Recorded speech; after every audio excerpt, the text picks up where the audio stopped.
Good morning friends, welcome to our YouTube channel. Friends, आज की video में मैं आपके साथ डिस्कस करने वाला हूं एक इंटरव्यू से रिलेटेड जीएसटी के कुछ इंपॉर्टेंट क्वेश्चंस। जी हां फ्रेंड्स, कल मैंने एक पोल क्रिएट किया था जहां पे मैंने आप लोगों से पूछा था कि क्या जीएसटी के अंदर इंटरव्यू से रिलेटेड कुछ क्वेश्चंस के वीडियोस बनाने हैं या नहीं बनाने। तो आप लोगों का काफी अच्छा सपोर्ट मिला मेरे को, वहां पे काफी अच्छा रिस्पॉन्स दिखा मेरे को। तो इस वीडियो को पूरा एंड तक देखिएगा। देखने के बाद मेरे को कमेंट करके जरूर बताइएगा कि क्या ऐसी वीडियोस मैं अगर आपके साथ शेयर करता हूं जीएसटी के इंटरव्यू रिलेटेड क्वेश्चंस, तो वो आपके लिए फायदेमंद है या नहीं है। चलिए वीडियो स्टार्ट करते हैं, बने रहेगा वीडियो के एंड तक ताकि आपको भी इंपॉर्टेंट जीएसटी क्वेश्चंस जो कि इंटरव्यू में आमतः पूछे जाते हैं वो अच्छे से समझ में आ सके। Let's start the video. अब देख पा रहे हैं स्क्रीन पे जीएसटी क्वेश्चंस, इंटरव्यू से जुड़े जीएसटी का इंपॉर्टेंट सवाल पार्ट 1। सबसे पहला क्वेश्चन है, व्हाट इज जीएसटी। सबसे पहला क्वेश्चन यही पूछा जाता है जब आप इंटरव्यू देने जाते हैं किसी कंपनी में जॉब के लिए कि क्या आप जीएसटी के बारे में कुछ जानते हैं। तो आपसे पूछा जाता है व्हाट इज जीएसटी।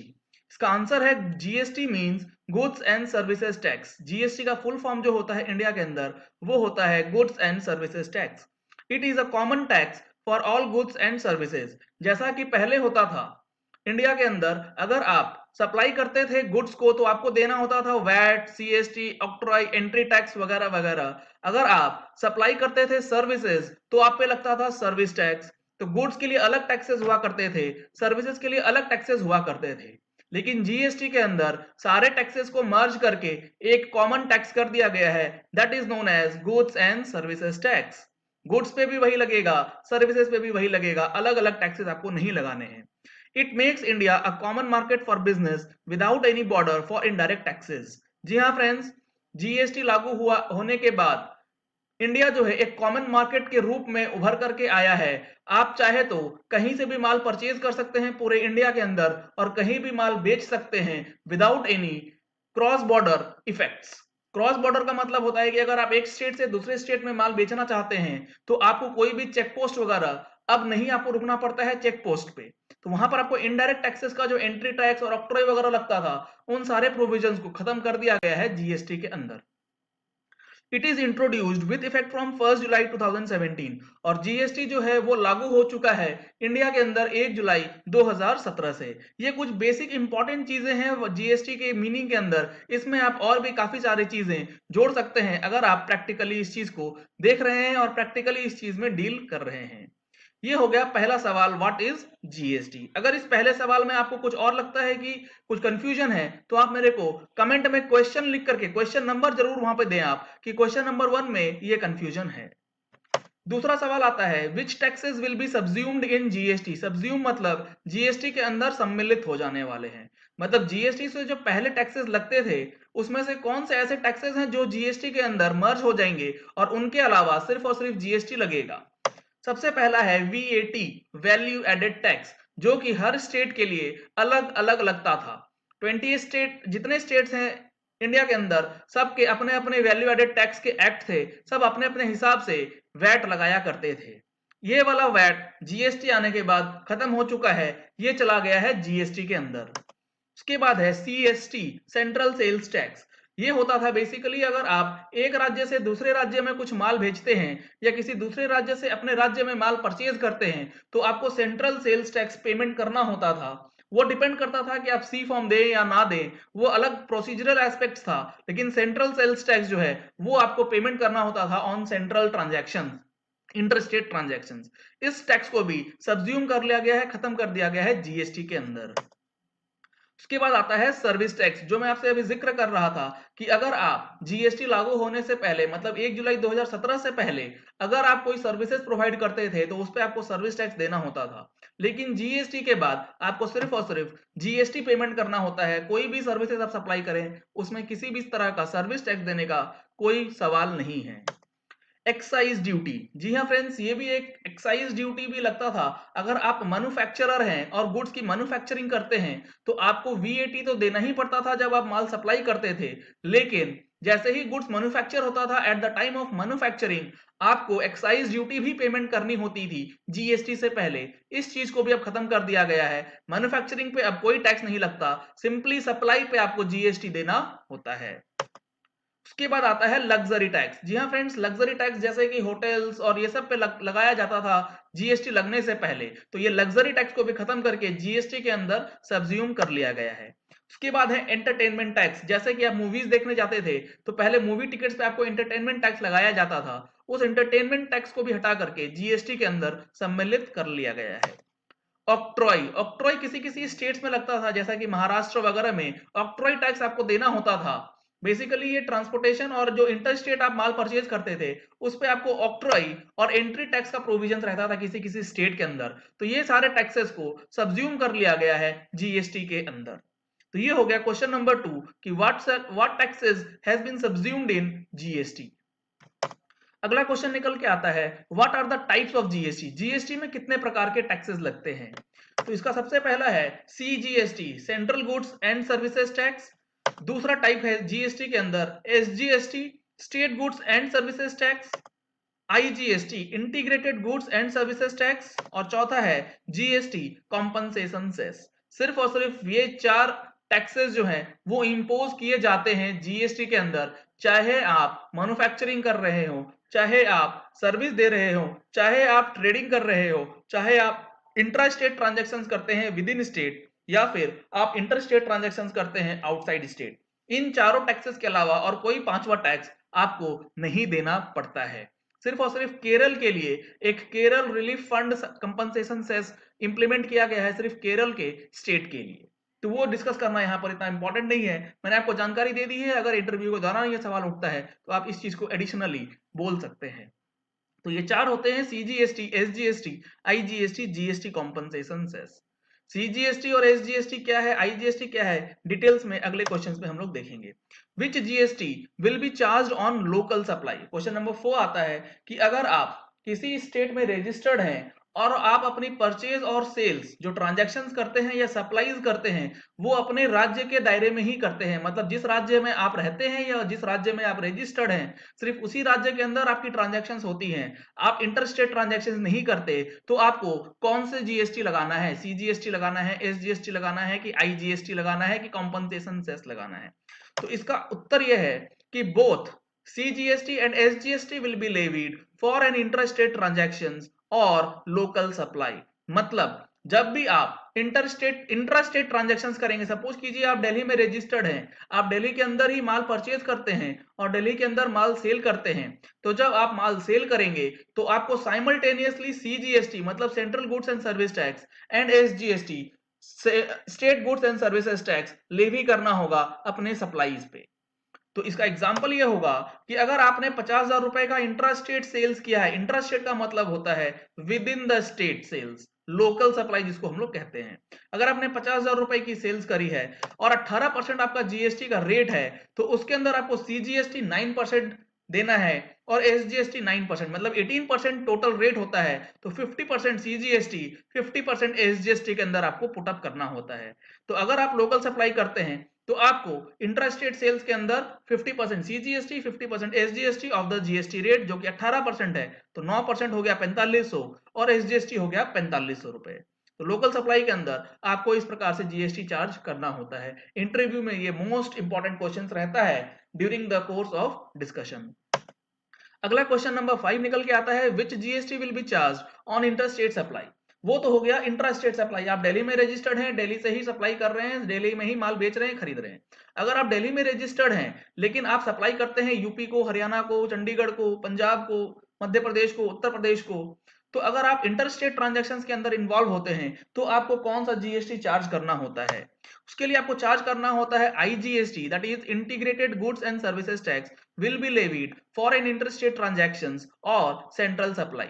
जैसा कि पहले होता था कि सेंट्रल सप्लाई के अंदर आपको जो है सीएसटी चार्ज करना होता है, अब सीएसटी आपको चार्ज नहीं करना होता, आपको सिर्फ और सिर्फ आईजीएसटी का एक टैक्स लगाना पड़ता है। एग्जाम्पल इसका है इंट्रास्टेट सेल्स, सॉरी यहाँ पर होना चाहिए था इंटरस्टेट सेल्स, अगर आपने किया है 50,000 का तो उस पर आप जीएसटी लगाएंगे IGST at the rate of 18% और उसका जो अमाउंट होगा 9,000। अब यहाँ पर अगर आप स्पेसिफिक प्रोडक्ट कुछ सेल कर रहे हैं जैसे कि कोल, अगर कुछ सिन प्रोडक्ट्स आप सेल कर रहे हैं या लग्जरी प्रोडक्ट्स आप सेल कर रहे हैं तो आपको जीएसटी का कंपनसेशन सेस भी लगाना पड़ता है। वो आपको डिपेंड करता है कि आप कौन से प्रोडक्ट में डील कर रहे हैं। वो उससे कोई भी फर्क नहीं पड़ता कि आप इंट्रा स्टेट कर रहे हैं या इंट्रा स्टेट करते हैं या इंटर स्टेट करते हैं। सपोज करते हैं आप कोल की डीलिंग करते हैं या कोल में ट्रेडिंग करते हैं, तो आपको 400 पर मेट्रिक टन के हिसाब से सेस चार्ज करना होता है। तो वो डिपेंड करता है कि आप कौन से कमोडिटी पे चार्ज करते हैं सेस। तो आपको ये वाली वीडियो में मैं आपको बताऊंगा कि सेस कैसे चार्ज करना है। अब एक चीज ये उठता है कि कौन कौन से ऐसे प्रोडक्ट्स हैं जिसपे सेस लगाया जाता है। तो अगली सीरीज ऑफ वीडियोस में मैं आपके साथ वो भी सवाल का जवाब देने वाला हूं। क्वेश्चन नंबर 6 आता है बेनिफिट्स ऑफ जीएसटी, जो मोस्ट कॉमनली पूछा जाता है। सबसे पहला ये है कि it will eliminate cascading effects, no tax on tax will be levied. मतलब कैस्केडिंग इफेक्ट्स मतलब होता है डबल इफेक्ट। अब मैं आपको एग्जांपल देता हूं कि अगर आप एक मैन्युफैक्चरर हैं, तो मैन्युफैक्चरर क्या करता है, बिल पे एक एक्साइज ड्यूटी लगाता है 12.5% का। जीएसटी से पहले क्या होता था, 12.5% का एक्साइज लगाता था, और उस एक्साइज के लगाने के बाद जब वो माल सप्लाई करता था, मतलब अपने फैक्ट्री से बाहर निकालता था, तो उस पे वो टैक्स लगाता था वीएटी, जिसको कहते थे वैट, अगर वो लोकल सप्लाई कर रहा है। अगर वो स्टेट सप्लाई के बाहर करता है, अगर स्टेट के बाहर सप्लाई कर रहा होता है, तो वो लगाता था सीएसटी 2%। तो होता क्या था, अगर 100 रुपए का उसका कॉस्ट है, 12.5% आपने लगाया एक्साइज ड्यूटी और फिर 2% लगाया आपने सीएसटी, तो टोटल वैल्यू जो बन गया वो बन गया आपका, जब आपसे मैन्युफैक्चरर से, जब परचेजर जो डीलर है वो जब माल परचेज करता था, तो 100 रुपए का जो प्रोडक्ट होता था वो उसको मिलता था मोटा मोटी 115 रुपए का, क्योंकि 12.5 रुपए एक्साइज ड्यूटी और 2% उस पर सीएसटी, तो वो हो जाता था 115 रुपए, जिसमें से 15 रुपए अप्रोक्सीमेटली जो होते थे वो होते थे टैक्सेस के पार्ट, एक्साइज ड्यूटी और सीएसटी। अब जब वो डीलर जो मैन्युफैक्चरर से माल खरीद के लाया है, जब वो आगे सप्लाई करता था, आगे वो कस्टमर को बेचता था, तो उसको वैट चार्ज करना होता था। तब वो जब वैट चार्ज कर रहा होता है, तो वो 115 रुपए पे वैट चार्ज किया करता था। मतलब 15 रुपए जो टैक्सेस है, उस टैक्सेस के ऊपर भी वो वैट टैक्स कलेक्ट करता था। That is cascading effect. Excise के ऊपर वैट लग रहा है, सीएसटी के ऊपर वैट लग रहा है, क्योंकि डीलर को सीएसटी का क्रेडिट नहीं दिया जाता था जीएसटी के अंदर, एक्साइज का क्रेडिट नहीं दिया जाता था एक ट्रेडर को वैट के अंदर, क्योंकि क्रेडिट तभी मिलेगा जब आप मैन्युफैक्चरिंग करेंगे, ट्रेडर को एक्साइज का क्रेडिट नहीं मिलता है। तो उस चीज को यहां पर अब खत्म कर दिया गया है। अगर आप जीएसटी में काम कर रहे हैं, चाहे आप मैन्युफैक्चरर हैं चाहे आप ट्रेडर हैं, आप simply CGST, SGST, IGST charge करेंगे according to the specific transactions, आपको क्रेडिट मिल जाएगा, चाहे आप डीलर हैं चाहे आप मैन्युफैक्चरर हैं। दूसरा बेनिफिट है full input tax credit of interstate purchase और इनवर्ट सप्लाई, जो मैंने अभी अभी आपके साथ डिस्कस किया है। अगर आप इंटरस्टेट परचेज करते हैं तो पहले आपको सीएसटी का क्रेडिट नहीं मिलता है, लेकिन अब जो है आपको इंटीग्रेटेड टैक्सेस का पूरा क्रेडिट दिया जाता है। Uniform tax rates in India for a particular commodity. पहले क्या होता था कि अगर आप कोई एक पर्टिकुलर कमोडिटी खरीदना चाहते थे, तो अगर आप दिल्ली स्टेट में हैं तो उस पे वैट का रेट कुछ और हुआ करता था, दूसरे स्टेट में जाते थे तो रेट का जो कमोडिटी का रेट है, जो टैक्स रेट है, वो चेंज हो जाता था। जीएसटी के अंदर आप कोई भी प्रोडक्ट खरीदना चाहते हैं, इंडिया के किसी भी कोने से खरीदिए, उस पे टैक्स रेट सिमिलर ही रहने वाला है, उसमें कोई बदलाव नहीं आता है।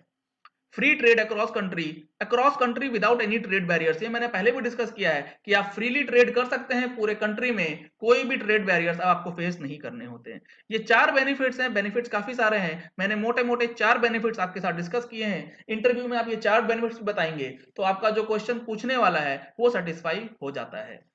अगला क्वेश्चन निकल के आता है registration limit in GST. GST में रजिस्ट्रेशन कब लेना है, क्या उसका लिमिट है। तो इसके लिए हम लोगों को देखना होगा कि GST registration limit is 20 lakhs aggregate turnover for non special category states, for special category states it is rupees 10 lakhs। अगर आप नॉन स्पेशल कैटेगरी स्टेट्स में है, मतलब अगर आप नॉर्मल स्टेट्स में है, नॉर्दर्न स्टेट्स के अंदर नहीं है, जैसे आसाम, सिक्किम, मणिपुर, उत्तराखंड, अगर इन स्टेट्स में आपका ट्रांजैक्शन नहीं होता है, तो आपके लिए जीएसटी का रजिस्ट्रेशन लिमिट जो है वो 20 लाख का होता है। अगर आप स्पेशल कैटेगरी स्टेट्स में हैं, जैसा कि आसाम हो गया, सिक्किम हो गया, मणिपुर हो गया, मेघालय हो गया, और जो हिली स्टेट्स हैं, हिली स्टेट्स के बेसिकली वहां पर जो लिमिट है वो है 10 लाख की। अगर आप इस लिमिट को देखना चाहते हैं तो ये 1/4/2019 से जो ये लिमिट है ये एक्सीड हो जाएगी, ये चेंज हो जाएगी। बेसिकली क्या होने वाला है कि अगर आप 1/4/2019 के बाद देखेंगे तो ये 20 लाख का जो लिमिट है वो हो जाएगा 40 लाख, 10 लाख का जो लिमिट है वो हो जाएगा 20 lakh. Limit will be 40 lakhs for non special category states for supplier of goods. और इसमें एक कंडीशन ये है कि अगर आप गुड्स की सप्लाई करते हैं और नॉन स्पेशल कैटेगरी स्टेट्स में है, तो आपकी लिमिट 1/4/19 से 40 लाख देखी जाएगी। और अगर आप स्पेशल कैटेगरी स्टेट्स में रजिस्टर्ड हैं तो आपकी लिमिट जो होगी फॉर सप्लायर ऑफ गुड्स वो 20 लाख की होगी, मतलब इसको डबल कर दिया जाएगा with effect from 1 April 2019। Question number 8 आता है कि कंपलसरी रजिस्ट्रेशन कब कब लेना होता है। मतलब कि आपको अपना रजिस्ट्रेशन का लिमिट नहीं देखना है। अगर आप इन ट्रांजैक्शंस को फॉलो करते हैं और इस ट्रांजैक्शंस में आप लिप्त हैं तो आपको 1 रुपए का भी ट्रांजैक्शन आप करते हैं तो आपको रजिस्ट्रेशन लेना मैंडेटरी किया गया है। सबसे पहला है इंटर स्टेट सेल्स, मतलब अगर आप एक राज्य से दूसरे राज्य में माल बेचते हैं, परचेज की बात नहीं कर रहे हैं यहाँ पे, सिर्फ और सिर्फ बेचने की। अगर आप परचेज करते हैं तो दिक्कत नहीं है, लेकिन आप एक राज्य से दूसरे राज्य में माल बेचते हैं जिसमें आपको आईजीएसटी चार्ज करना होता है, अगर आपकी ट्रांजैक्शंस वैसी हैं तो आपको कंपलसरी रजिस्ट्रेशन लेना है। आपका टर्नओवर चाहे कितना भी हो उससे कोई फर्क नहीं पड़ता है। Supplying goods on behalf of other person, अगर आप कोई गुड्स बेच रहे हैं और वो गुड्स का जो मालिक है वो कोई थर्ड पर्सन है, दैट इज अगर आप किसी के एजेंट के रूप में काम करते हैं तो आपको मैंडेटरी रजिस्ट्रेशन लेना होता है। उसके बाद निकल के आता है कैजुअल टैक्सेबल पर्सन, अगर आप एक कैजुअल टैक्सेबल पर्सन है, सपोज करते हैं आपके राज्य के अंदर कोई ट्रेड फेयर लगा हुआ है, उस ट्रेड फेयर में आप कोई स्टॉल लगाना चाहते हैं तो उस स्टॉल को लगाने के लिए आपको कैजुअली टेम्पररी पीरियड के लिए एक नंबर लेना होता है। तो अगर आप ट्रेड फेयर में कोई स्टॉल वगैरह लगाना चाहते हैं तो आपको मैंडेटरी रजिस्ट्रेशन लेना होता है under CTP casual taxable person. Non resident taxable person, अगर आप नॉन रेसिडेंट टैक्सेबल पर्सन हैं तो भी आपको कंपलसरी रजिस्टर करना है जीएसटी के अंदर। If liable to deduct TDS in GST, अगर आप वैसे डिपार्टमेंट है या वैसे डीलर हैं जो कि नोटिफाइड है अंडर जीएसटी जिसको कि टीडीएस काटने की लाइबिलिटी है तो आपको मैंडेटरी रजिस्ट्रेशन लेना है चाहे आपका टर्नओवर कितना भी हो। If liable to deduct TCS in GST, अगर आप वैसे कोई सर्विसेज इनक्योर करते हैं या फिर प्रोक्योर करते हैं जिसमें आपको टीसीएस काटने की लाइबिलिटी दी गई है जीएसटी के अंदर, तब भी आपको मैंडेटरी रजिस्ट्रेशन लेना पड़ता है।